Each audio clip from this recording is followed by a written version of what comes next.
Здравствуйте, мои дорогие ребята! Сегодня мы послушаем сказку «Случай в лесу».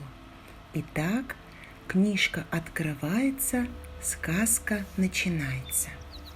В одном лесу жил маленький зайчонок. Больше всего на свете ему хотелось быть сильным, смелым и сделать что-нибудь доброе, полезное для окружающих. Но на деле у него никогда ничего не получалось. Он всегда боялся и не верил в себя. Поэтому все в лесу прозвали его Зайчишка-трусишка. От этого ему становилось грустно, обидно, и он часто плакал, когда оставался один. Был у него один единственный друг – барсучонок. И вот как-то раз они вдвоем отправились играть к реке. Больше всего им нравилось догонять друг друга. Бегая через небольшой деревянный мостик, первым догонял зайчонок.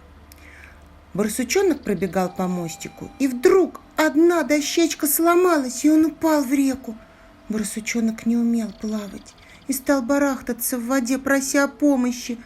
А зайчонок, хотя и умел немного плавать, но очень испугался. Он бегал по берегу, звал на помощь, надеясь, что кто-нибудь услышит и спасет барсучонка. Но никого поблизости не было. И тогда зайчонок понял, что только он может спасти своего друга.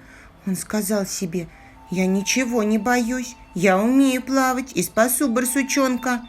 Не думая об опасности, он бросился в воду и поплыл, а потом вытащил своего друга на берег.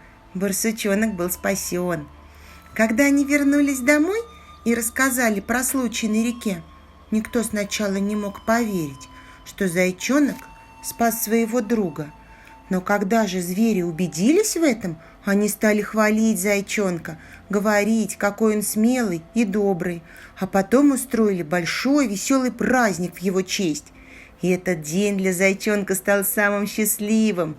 Все гордились им, и он сам гордился собой, потому что поверил в свои силы, в то, что способен делать доброе и полезное. Он на всю жизнь запомнил одно очень важное и полезное правило: верь в себя и всегда, и во всем полагайся только на свои силы. И с тех пор больше никто и никогда не дразнил его трусишкой.